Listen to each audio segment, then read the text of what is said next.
Bismillahirrahmanirrahim. Assalamualaikum warahmatullahi wabarakatuh. Sahabat sekalian, dimanapun Anda berada, semoga tetap sehat dan senantiasa dalam lindungan Allah Subhanahu wa Ta'ala. Pada video kali ini, saya akan menyampaikan satu cerita menarik tentang Buya Hamka ketika beliau melakukan kunjungan ke Amerika Serikat. Dan cerita itu ada kaitannya dengan sholat. Sahabat sekalian, kita tahu bahwa salah satu karakteristik orang yang bertakwa itu ialah senantiasa menegakkan salat secara sempurna. Sebagaimana Allah Subhanahu wa Ta'ala menyatakan dalam firman-Nya, alladzina yu'minuna bil ghaibi wa yuqimuna as-salata wa mimma razaqnahum yunfikun, yaitu orang-orang yang beriman pada yang gaib, menegakkan salat dan menginfakkan sebagian rezeki yang kami anugerahkan kepada mereka. Quran Surah Al-Baqarah ayat ketiga. Dalam rangkaian ayat itu disebutkan bahwa orang-orang yang menegakkan salat ialah termasuk salah satu golongan orang yang bertakwa.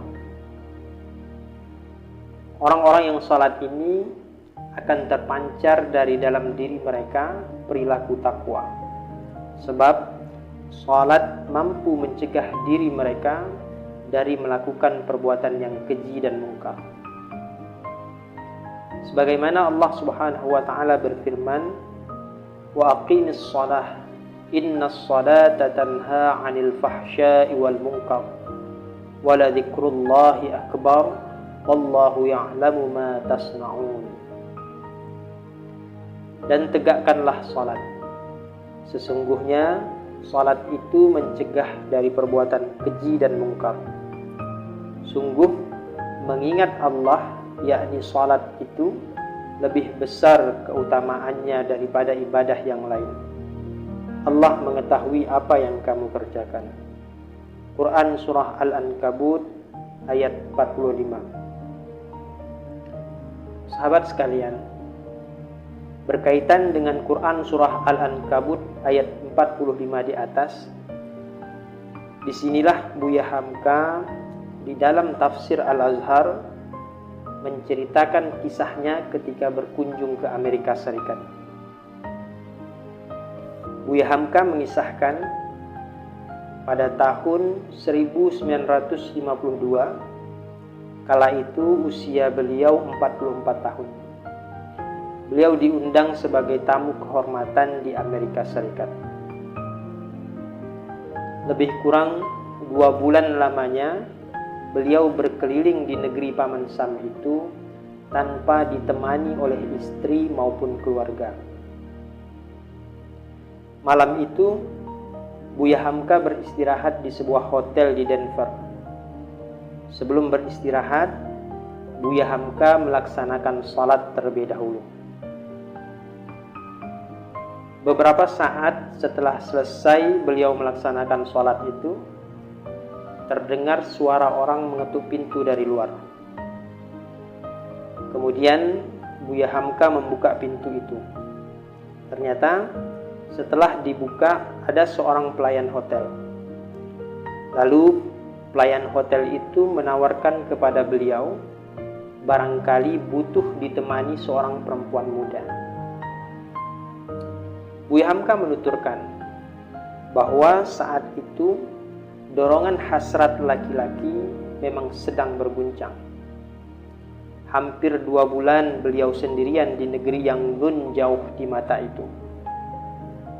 Tidak ada seorang pun yang mengenalnya, dan tidak ada juga orang yang tahu sekiranya beliau menerima tawaran yang menggiurkan itu. Tetapi Buya Hamka bukanlah sembarang pemuda yang jiwanya mudah terguncang. Buya Hamka menyadari bahwa dirinya baru saja menegakkan salat jamak qasar, maghrib dan isya. Bahkan bekas wudhu pun masih terlihat basah di wajahnya. Yang terkenang di benak Buya Hamka saat mendapat tawaran dari pelayan hotel itu adalah salat. Sahabat sekalian, Buya Hamka berkata, "Kalau tidur dengan perempuan lain, meskipun istriku tidak mengetahuinya, bagaimana besok aku salat subuh? Bagaimana aku membaca dalam iftitah yang berbunyi, Inna salati wa nusuki wa mahyaya wa mamati lillahi rabbil alamin. La syarika lahu wa bidzalika umirtu wa ana minal muslimin." Sesungguhnya salatku, ibadahku, hidupku dan matiku semuanya untuk Allah Rabbul Alamin. Tidak ada sekutu baginya. Demikianlah aku diperintahkan dan aku adalah salah seorang yang berserah diri. Kemudian Buya Hamka dengan tegas mengatakan kepada pelayan hotel itu, "No, thank you." Kemudian langsung menutup pintu kamar hotel itu dan beristirahat. Pagi harinya, pada saat menegakkan sholat subuh, Buya Hamka merasakan sholat kali itu lebih khusyuk dan jauh lebih berkesan daripada sebelumnya. Sahabat sekalian, kisah di atas menunjukkan bahwa sholat itu benar-benar dapat berfungsi sebagai perisai bagi kita dalam menghadapi aneka macam bentuk godaan yang sekali waktu dapat meruntuhkan bangunan keimanan dan ketakwaan kita kepada Allah Subhanahu wa Ta'ala. Kita tidak bisa membayangkan apa yang akan terjadi dengan Buya Hamka seandainya beliau itu bukan orang yang istiqamah menegakkan salat dan menghayati salatnya.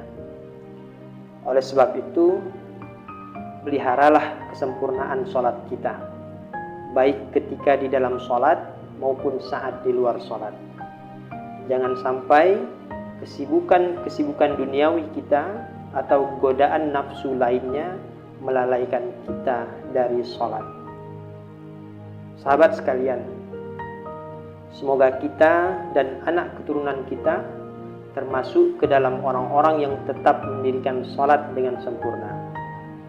Sebagaimana doa Nabi Ibrahim alaihissalam yang tertuang dalam Quran surah Ibrahim ayat 40, Rabbi ja'alni muqimas salati wa min dzurriyyati Rabbana wa taqabbal du'a.